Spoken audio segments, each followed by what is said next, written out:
적이 있습니다. 우리 예수님의 이름으로 사랑합니다. 사랑합니다. 사랑합니다. 자, 고대 그리스의 격언이죠. 너 자신을 알라. 이 앞에 말이 그노시라고 해요. 이 그노티라고 하는 말은 우리가 그 영지주의 그노티즘이라고 해서 지식이라고 하는 알다라고 하는 단어로 우리가 많이 알려져 있습니다. 소크라테스가 했던 자주 인용했던 그 말로 알려져 있죠. 부정적인 의미로 타인을 알려고 하는 이러한 마음들, 또 타인을 안다고 말을 하는 그에 대해서 많은 것을 아는 것처럼 이야기하고 또 평가하고 정죄하는 이러한 사람들이 참 많습니다. 그런데 자신을 아는 게 먼저죠. 예수님께서는 형제에 있는 그 티를 자꾸 들춰내려고 하지 마라 이렇게 말씀하시죠. 야, 너 그 티가 있어. 너 그거 잘못한 거야. 너 그거밖에 안 돼. 이렇게 말하지 말라는 거예요. 너의 눈에 들보를 바라는 거예요. 나의 눈에 들보가 있는데 형제의 눈에 티를 보는 이런 어리석고 악한 자 되지 말라는 것입니다. 나를 아는 게 참 중요해요. 나를 아는 게. 나를 알다 보면, 정확하게 나를 알다 보면 우리는 나의 한계와 나의 결핍을 알게 됩니다. 나를 알면 알수록 야, 내가 이거밖에 안 되는가. 나를 알면 알수록 나는 참 모자란 사람이구나. 나는 참 부족한 사람이구나. 알게 되는 거예요. 그렇게 되면 어떻게 될까요? 겸손해지죠. 그리고 도덕적 책임을 지는 존재, 또 윤리적 삶을 살려고 하는 존재로 더 나아가게 성숙해지게 되는 것입니다. 오늘 본문에 우리가 읽어보면 나는 누군가라는 질문에 나는 질그릇이다 이렇게 답변하고 있어요. 따라와 볼까요? 나는 질그릇입니다. 다시 한번 나는 질그릇입니다. 여기 질그릇이라는 말은 이 흙으로 빚어진 그릇이라는 말이죠. 여기 질이라는 단어에는 흙이라는 뜻이 있습니다. 흙으로 빚어진 존재라는 이야기입니다. 여러분 그 히브리어에 보면 사람을 향하는 단어가 대표적으로 두 개가 있어요. 하나는 이쉬라는 단어예요. 이 이쉬라는 단어는 사람이 내가 하나님이 나를 창조하심을 알고 하나님의 말씀대로 살고 하나님께 붙어 있는 순종하며 사는 사람을 이쉬라고 얘기합니다. 그런데 일반적인 사람을 뭐라고 하냐면 아담이라고 합니다. 아담이라는 뜻, 우리가 첫 번째 사람, 하나님이 창조한 첫 사람이 아담이죠. 그 아담의 뜻은 흙이라는 뜻입니다. 그런데 이 흙이라고 하는 뜻이 아담이라는 뜻이 좋을 수도 있겠지만 그야말로 그냥 흙으로 만들어진 존재예요. 하나님이 그에 생기를 불어넣으셔서 그가 생명이 됩니다. 하나님이 주시는 하나님의 형상으로 만들어진 존재지만 진정한 하나님의 형상은 하나님이 주시는 생기를 부어진 생명이라고 할 수 있어요. 단지 흙으로 만들어진 존재는 흙의 연약함, 흙이 가지고 있는 그 부족함, 그냥 그 한도 내에 있습니다. 그야말로 육체의 사람, 성경에서 말하는 육신에 속한 사람을 우리는 아담이라고 말할 수도 있을 것입니다. 흙입니다.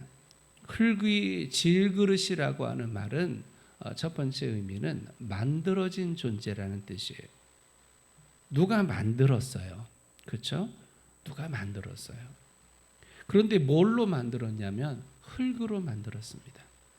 우리가 농부들이 들으면 안 좋아하라 말할지 모르지만 흙이 가지고 있는 그 성격, 흙이 가지고 있는 상대적 의미에는 이 작은 의미 그리고 보잘것없는 의미를 내포하고 있습니다. 흙입니다. 질그릇을 나라고 우리가 말했어요. 나는 질그릇이다라고 할 때 나는 흙이에요. 나는 그냥 흙으로 만들어진 존재예요. 그리고 우리는 결국 어떻게 됩니까? 죽어서 흙으로 돌아갈 것입니다. 나는 흙이에요. 이것은 나의 존재를 분명히 자각하게 하는 내가 누군지를 인식하게 하는 매우 중요한 부분입니다. 그렇습니다. 나는 흙입니다. 사실 나는 아무것도 아닙니다.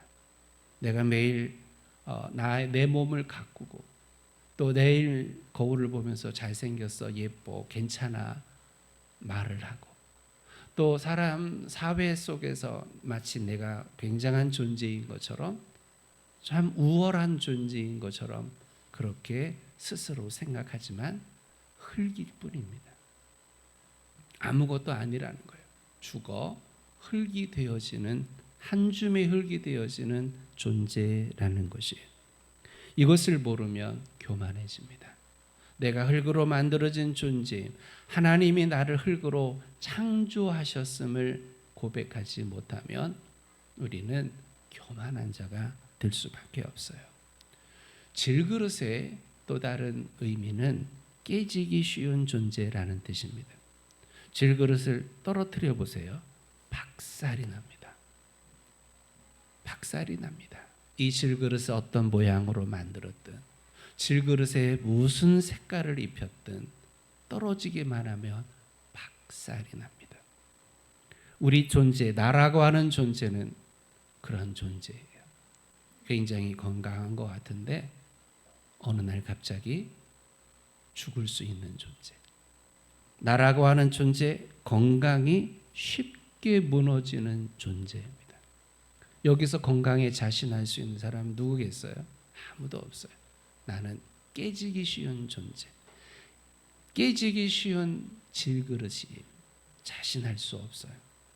아니, 우리는 늘 언제나 질병과 함께 삽니다.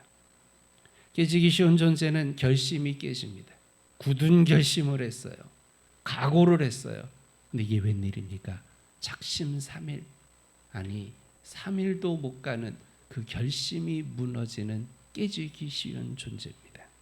우리의 감정 깨지기 쉬워요. 어떤 사람들은 정말 멘탈을 잘 관리해서 감정이 깨지지 않는다고 하는데 우리 스스로를 돌아보면 이 감정이 한마디에 무너져 버려요. 이 감정이 눈빛만 봐도 무너져 버려요.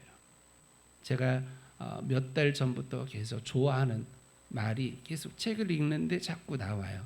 그 표현이 제가 여러 번 얘기했어요. 그게 뭐냐면 감정이 태도가 되지 않는 사람. 곱씹을수록 참 좋은 표현인 것 같아요. 감정이 태도가 되지 않는 사람. 근데 참 어려워요. 왜냐? 감정이 자꾸 무너져 내리는 깨지기 쉬운 존재라서 그래요. 우리는 관계가 무너집니다. 철석 같은 관계, 믿음의 관계, 신뢰의 관계, 절대로 배신할 것 같지 않은 관계, 천년만년 함께 갈 것 같은 관계. 그런데요, 별거 아닌 거 가지고 다투고 별거 아닌 거 가지고 무너지는 것을 봅니다. 최영독 씨가 이 찬양시를 많이 썼죠. 그가 나중에 그런 고백을 해요. 찬양 중에 내가 먼저 손 내밀지 못하고 이런 찬양이 있어요. 그가 그 생각을 합니다. 어떤 형제와 다퉜는데 그래서 마치 안 볼 사람처럼 그렇게 멀리 있는데 기도하면서 묵상하다 보니까 왜 내가 손을 먼저 못 내밀까? 내가 왜 손을 내미는지 못하는 존재일까? 왜 나는 이거밖에 안 되나? 막 기도하고 펑펑 울고 다음에 가서 용서를 구하고 또 용서하는 관계가 됐대요. 이게 참 어렵습니다. 아니, 처음부터 우리는 깨지기 쉬운 존재라. 감정이 무너지는 존재. 감정이 무너지지도 않도록 하라 중요하지만 상대방도 중요해요. 서로 감정이 무너질 수 있는 연약한 존재임을 서로가 인식하면서 내가 말 한마디, 내가 눈빛 하나, 내가 얼굴빛, 내가 태도, 잠깐의 태도, 근데 상대방은 세상 말로 귀신같이 알아요. 그래서 감정이 무너져 버려요. 그러니 여러분, 나도 감정이 무너지는 깨지기 쉬운 존재이듯이 그도, 내 앞에 있는 그도, 내가 생각하는 그도 똑같이 질그릇이에요. 그러니 말을 조심해야 돼요. 말 정말 조심해야 돼요. 그 말 한마디가 그의 감정을 무너뜨린단 말이에요. 그런 존재예요. 사람은 그런 존재. 나도 너도 우리 모두도 그런 존재예요. 우리 신앙은 어떻습니까? 신앙이 굳은, 신앙이 견고한, 신앙이 좋은, 아주 믿음이 좋은 사람 같은데 어느 날 믿음이 와르르 무너지는 모습을 봅니다. 그게 질그릇 같은 존재의 특징입니다. 한편 질그릇은 한번 깨지면 사용이 불가능합니다. 박살이 난 그 그릇을 모을 수도 없고 형태를 유지할 수도 없고 어떻게 형태를 만든들 그 용도로 쓸 수가 없어요. 이것은 우리 인생의 유한함을 얘기합니다. 천년만년 살 것 같죠? 당연히 내년이 있을 거라고 생각하죠. 그것이 않은 인생이에요. 돌아보니까요, 제 선친이, 제 아버지가 제 요맘때 60에, 제가 지금 60인데 65월 5일 날 돌아가셨어요. 그러니까 저는 아버지만큼 지금 산 거예요. 우리들의 인생이, 생각해 보세요. 얼마나 젊어요. 이 나이에 아버지는 돌아가셨어요. 딱 이때. 우리들의 인생은 유한한 인생. 우리들의 인생은 팍 깨져서 호흡이 멈추면 아무것도 아닌 존재. 나는 그런 존재. 내 부모, 여러분 부모님 살아계실 때 정말 잘하셔야 돼요. 그 부모님 건강하시지만, 건강하게 내 옆에 계시지만 다음 날 아침에 대화를 못 나눌 수 있는 존재가 질그릇 같은 존재. 저는 초등학교 5학년 때 서울에 갔어요. 서울에서 유학을 해야 되나? 할머니랑 같이 살았어요. 그래서 중학교 1학년 입학하고 얼마 안 된 날 분명히 나는 할머니가 바느질하는 걸 보고 잠이 들었어요. 그런데 새벽녘에 사람들이 막 난리가 나서 왔다 갔다 깼더니 이미 할머니는 의식이 없었어요. 인생은 질그릇이에요. 깨지기 쉬워요. 그리고 깨지면 회복이 안 돼요. 숨이 거두면 그냥 끝입니다. 그러니 살아있을 때 도란도란 대화를 나누세요. 살아계실 때 옆에 같이 걸어보세요. 살아계실 때 맛있는 거 한 입 입에 넣어주세요. 그 기회가 없는 날이 내일일 수 있습니다. 이게 질그릇이에요. 언제 다가올지 모를 종말을 사는 존재란 말이에요. 그리고 무너지면 좀처럼 회복하기 어려운 게 질그릇 같은 인생입니다. 그런데 오늘 본문에 보니까 질그릇과 극명하게 대조되는 보배가 나옵니다. 보배는 예수 그리스도를 말씀하고 있죠. 요한복음 1장 1절 3절 18절에 보면 태초에 말씀이 계시니라. 창조주라. 아버지 품속에 있는 독생하신 하나님이라. 빌립보서 2장 6절에 근본 하나님의 본체시라. 예수님을 그렇게 말씀하고 있어요. 보배이신 예수님, 보배로 오신 예수님. 요한복음은 어둠을 밝히러 세상에 오신 빛이라고 그랬어요. 이 세상은 빛이 하나도 없어요. 이 세상은 어둠만 자득합니다. 이 가득한 어둠 가운데, 이 세상 가운데 빛이신 예수님이 오셨다 그랬어요. 이 세상에는 생명이 하나도 없어요. 이 세상에는 영원히 살 수 있는 소망 가운데 있는 사람이 한 명도 없어요. 다 죄로 인해 죽은 자요, 죄로 인해 영원한 소망 없는 자요, 죄로 인해 다 지옥 갈 자들이에요. 한 명도 예외 없이 살았다 하나 실상은 죽은 자로다. 걸어다니지만, 밥을 먹고 있지만, 말을 하고 있지만 그 실상 영적으로는 죽은 자예요. 죄로 인해서 영원히 지옥 가는 죄인이란 말이에요.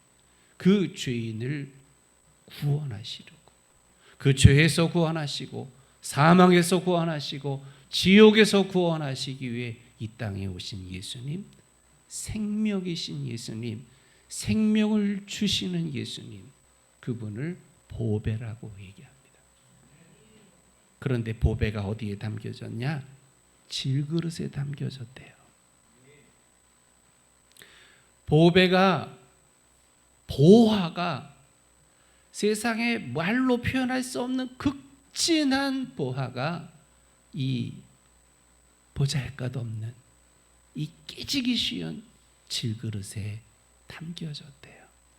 이 질그릇에 보화가 담겨진 순간 이 질그릇은 흙으로 만들어진 깨지기 쉬운 보잘것없는 그릇이지만 그 순간부터 보배 그릇이 돼요. 보배함이 되는 거예요. 뭘로 만들어진 것보다 더 중요한 건 그 안에 뭐가 담겨져 있느냐가 훨씬 중요한 거죠. 보배를 담은 순간부터 더 이상 무가치하고 형편없는 존재가 아니라 극히 존귀하고 극히 가치 있는 존재로 변화된다는 말이에요. 죄로 인해 흙으로 돌아가되 그냥 죽어 끝나는 게 아니라 죄로 인해 살다가 죄로 인해 죽어 흙이 되면서 동시에 그 영혼은 영원토록 지옥에서 형벌받고 고통받아야 될 저주받은 존재가 보배로우신 예수 그리스도로 인하여, 보배이신 예수 그리스도의 십자가에 흘리신 피로 인하여 죄사함을 받고 하나님 백성이 되고 하나님을 아버지라 말하는 자가 되고 천국에서 영생하는 존재가 된 줄 믿습니다. 하나님을 아버지라 부를 수 있는 사람, 아버지보다 아빠라고 부를 수 있다면 너무 귀한 존재죠. 생각해 보면 저는 아버지를 아빠라고 부른 적이 한 번도 없어요. 우리 아버지가 너무 엄했어요. 엄한 아버지를 아빠라고 부르지 못했어요. 뭐 이상하죠. 아빠를 아빠라 부르지 못하는 뭐 그런 거 이상한데, 근데 아빠는 뭐냐면 헬라어도 그렇고 히브리어도 그렇고요. 어린아이가 아빠를 정겹게 사랑하며 의지하며 의탁하며 100% 믿으며 붙잡는 존재, 그분을 향해 부르는 말이 아빠입니다. 저도 어렸을 때 아이들을 이렇게 높은 데 두고요, 떨어지면 다칠 수 있는 저 구치구자 이 끝에 두고서 한 걸음 멀찍이 섭니다. 그리고서 일로 와. 아빠를 믿는 이 어린아이는요 그냥 달려들어요. 세상에 그 어린아이가 요 높이에서 떨어지면 크게 다치거든요. 무서울 수밖에 없어요. 근데 한 걸음 앞에 있는 아빠가 이리 와 그러면요 몸을 던져요. 믿어요. 신뢰해요. 그 아빠, 하나님이 누구라고요? 아빠라고요. 이 아멘 해야 될 대목입니다. 하나님이 누구라고요? 아빠. 하나님은, 따라합시다. 하나님은 나의 아빠이십니다. 성경에서 아빠보다 아바라고 하는데, 자 해볼까요? 아빠, 아버지, 하나님.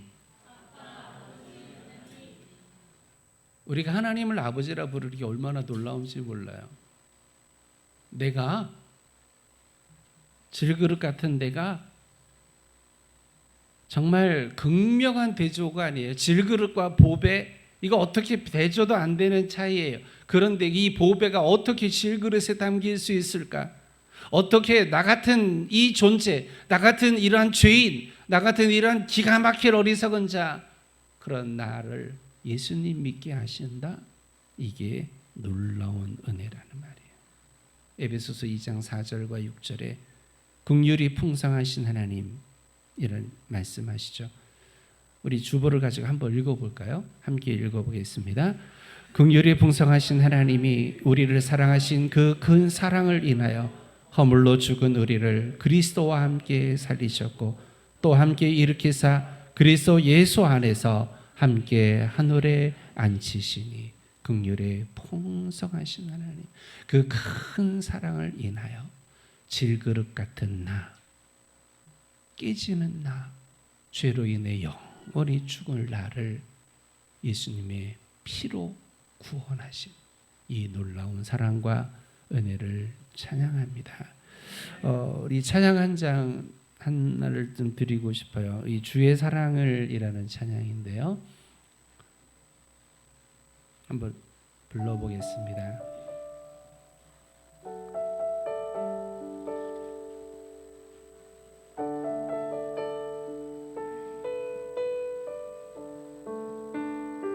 주의 사랑을, 주의 사랑을, 주의 선하심을, 주의 은혜를 생각해보라. 하늘보다 더 높으신 아버지의 사랑, 그거 놀랍네. 아버지 사랑, 그거 놀랍네. 내 어지 그 사랑, 내 어찌 그 사랑 이시리, 내 어찌 죄 긍휼 이시리. 내 영혼에, 내 영혼에 모든 소원 만족시키 하나님. 주의 사랑을, 주의 사랑을, 주의 선하심을, 주의 은혜를 생각해보라. 하늘보다 더 높으신 아버지 사랑, 그거 놀랍네. 아버지 사랑, 그거 놀랍네. 아멘, 아멘. 기가 막힌 일이에요. 내가 예수 믿는다는 게, 내가 예수님 믿고 구원받는다는 게, 나 같은 자가 예수님 믿고 하나님을 아버지라 할 수 있다는 게, 그 아버지 되신 하나님, 내가 기도할 때마다 귀를 기울여 주세요. 엄마들은 참 놀라워요. 엄마들이 놀랍다는 건 여러분 너무 잘 아시죠? 엄마라서 위대하고 엄마라서 슈퍼우먼이에요. 특히요, 이렇게 누가 와서 대화를 하는데 어린 아이, 자기 아기가 조금만 꼼지락거려도, 조금만 소리를 해도요, 깊이 대화하다 말고요, 그 아이를 알아차리고 갑니다. 엄마라서. 누구랑 대화를 하지만, 내가 뭘 하지만 모든 신경이 이 아이에게 가 있어요. 아빠, 아버지 하나님은 나를 아세요. 내가 어떤 형편에 있는지, 내가 어떤 마음인지, 내가 어떤 상황인지, 내가 어떤 감정의 흐름 속에 있는지 하나님은 아세요. 내가 아버지 기도를 유창하게 못해도 돼요. 너무 힘들 때는 어떤 사람들 말처럼 기도가 안 돼요. 너무 힘들 때, 너무 속상할 때, 너무 기가 막힐 때 기도가 안 될 수 있어요. 그럴 때 한마디만 하면 돼요. 아버지 하나님, 아버지, 아버지. 그러면 아버지는 귀 기울여 들으시고 늘 집중하고 계시다가 아버지 그러면 딱 우리를 만져주세요. 찾아봐 주세요. 이미 우리와 함께 우리 안에 거하시지만 내가 아버지 신음하기만 해도 그 신음소리에 응답하신단 말이에요.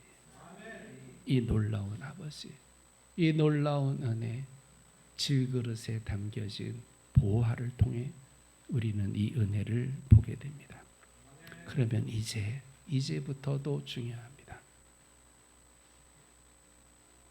여전히 세상 속에 살아가는 나, 그리스도 예수 보배를 품은 나는 어떻게 살아야 될까? 우리가 요즘 계속 읽어가는 고린도서를 통해 우리는 말씀을 듣습니다. 고린도후서 2장 14절에 우리를 향해 그리스도를 아는 냄새라고 말씀합니다. 15절에서는 그리스도의 향기라고 말합니다. 나는 누구냐? 그리스도의 향기란 말이에요. 우리 옆 사람 얼굴 보고 당신은 그리스도의 향기입니다. 향기예요. 사람마다 인격이 있어요. 사람마다. 그래서 저는 얼마 전에도 누구랑 그런 얘기를 했는데 저 생각이 옳지 않을 수도 있어요. 두 사람을 비교할 때 신앙이 좋은데 인격이 별로야. 인격이 좋은데 신앙은 이제 초보야. 누구를 선택할까?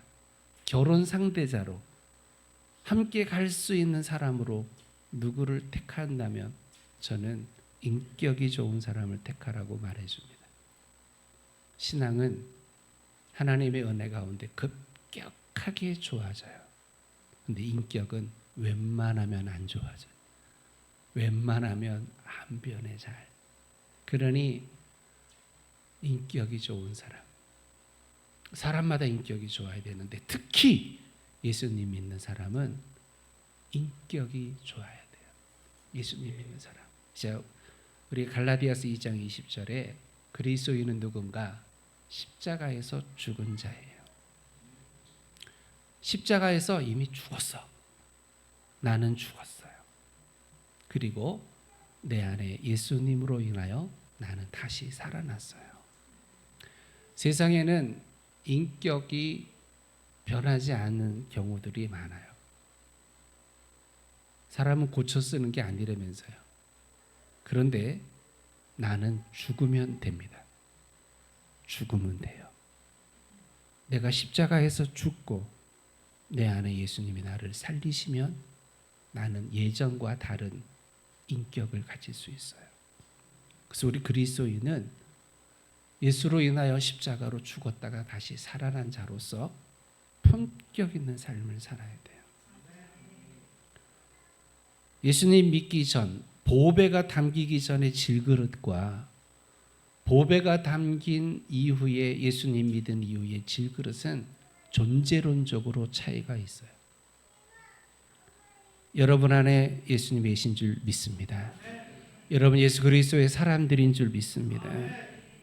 이제 나는 예수를 품은 예수의 향기예요. 그리스도의 향기야. 그리스도 향기란 말은 그냥 저절로 냄새가 나요. 저절로. 내 말을 들을 때 누군가든 내가 말을 이렇게 할 때 내 말을 통해 그리스도의 향기가 나와야 돼요. 내가 존재하는 이 모습으로 내가 일을 하고 걸어가고 누구랑 대화를 하고 악수를 하고 뭘 할 때 그리스도의 향기가 막 나와야 돼. 그래서 사람들은 내 말을 통해 예수님을 알아요. 예수님의 향기로 예수님을 알아요. 너무 중요하지 않습니까? 그러니 우리가 함부로 말할 수가 없어요. 예수님은 샘이 있는데 이 하나의 샘에서 쓴물과 단물이 같이 나올 수 없다라고 했어요. 당연하죠. 쓴물만 나오든 단물만 나오든 그래야 됩니다. 예수의 사람들은 예수의 향기만 나와야 돼요. 이게 어떻게 두 개가 섞입니까? 어떻게 세상 사람들의 향기가 나올 수 있습니까? 그럴 수 없어요. 나의 말, 나의 삶을 통해 예수 그리스도의 향기가 드러나는 그런 존재인 줄 믿습니다. 고린도후서 3장 3절에 너희는 그리스도의 편지라라고 했습니다. 살아계신 하나님의 영으로 육의 마음판에 쓴 그리스도의 편지랍니다. 예수 그리스도의 보혈로 구원받은 자, 그에게 주어진 이 거룩한 사명, 이것을 품고 사는 사람, 그리스도의 편지. 내 마음에, 내 마음밭에, 내 마음판에 하나님이 말씀을 새겨 넣으셨어요. 복음을 새겨 넣으셨어요. 성령의 감동으로 거룩한 말씀으로 살아가는 삶. 무엇을 선택하든 선택의 기준이라는 게 있습니다. 먹을까 말까, 갈까 말까, 할까 말까, 만날까 만나지 말까. 우리는 늘 그런 결정 속에 살아가는데 결정은 기준이라는 게 있습니다. 내가 그것을 결정하는 기준, 거기에 가는 기준, 안 가는 기준이 있어요. 그 기준이 뭐냔 말이에요. 그리스도의 편지인 사람들은 그리스도께서 또 하나님이 내 안에 주시는 거룩한 말씀이 성령의 감동이 기준이 됩니다. 이 기준에 의해서 분별하고 이 기준에 의해서 행동을 결정하는 거죠. 함부로 말하는 사람은 하나님이 기준이 아닌 사람이에요.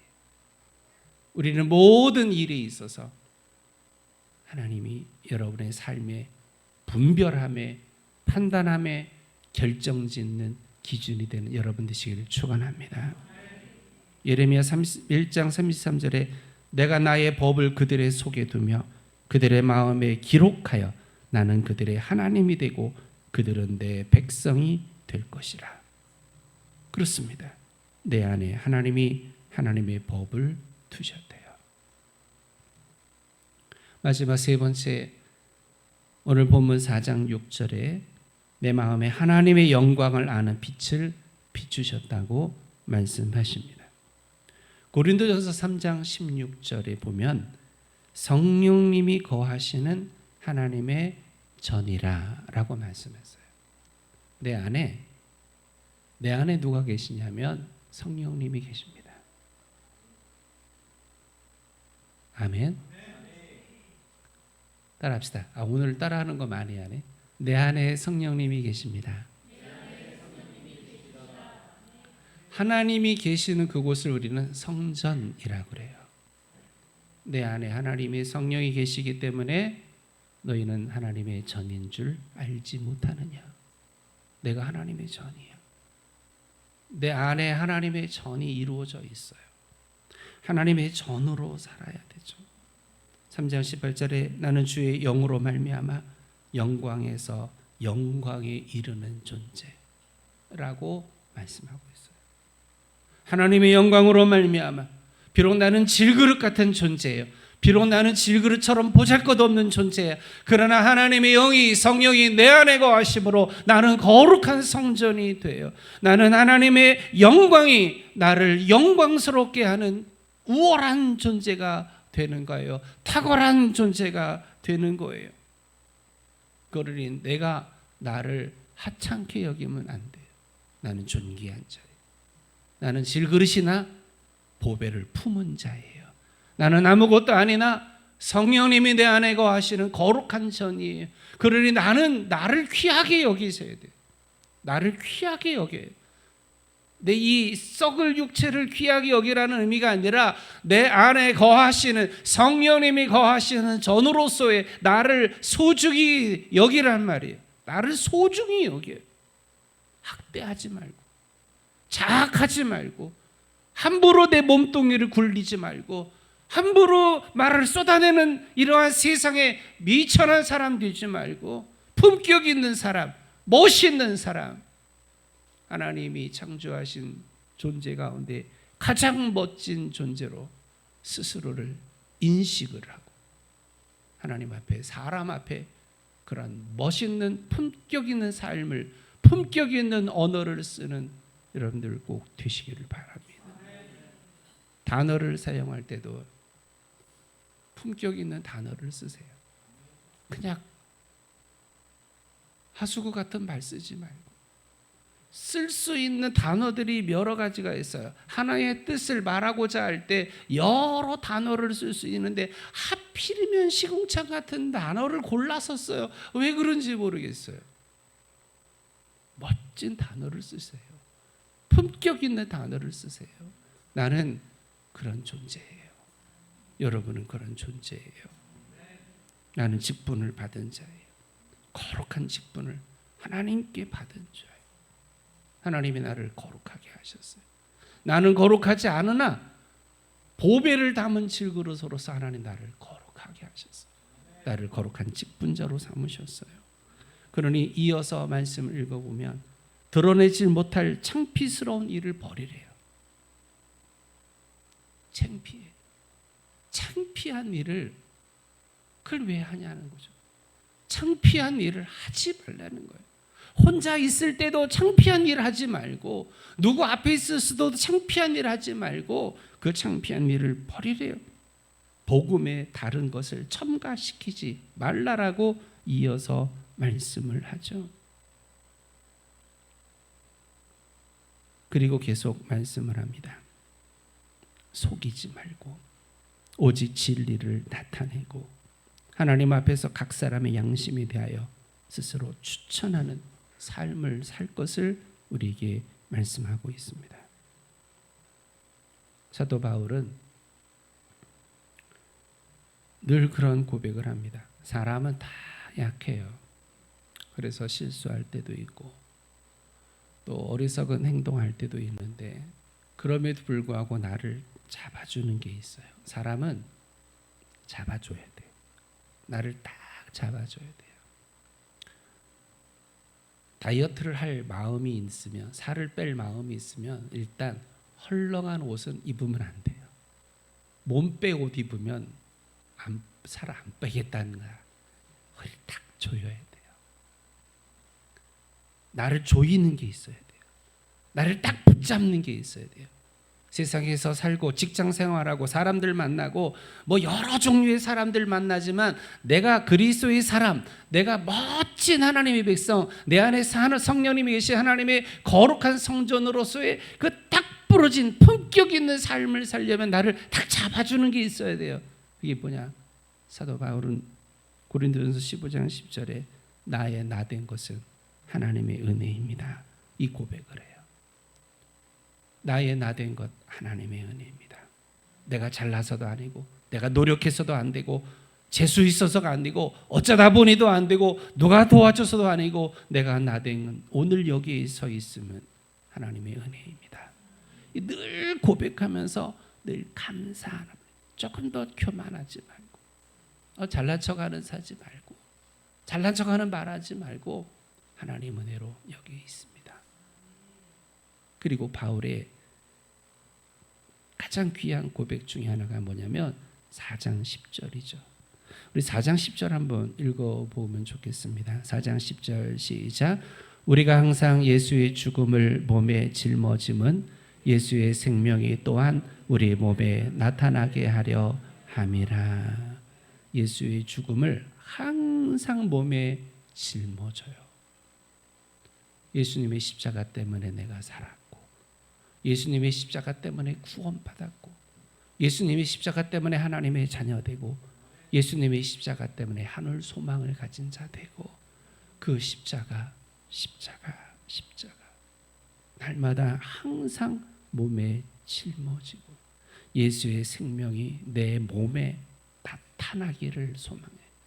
예수의 생명이 내 몸에, 내 삶에, 예수의 향기가 내 살아가는 삶의 모든 자취 속에 드러나기를 정말 소망하는 이 소망이 나를 이 세상에 살지만 나를 붙들어주는, 품격 있는 그리스도인으로 살도록 나를 붙들어주는 힘이라는 거예요.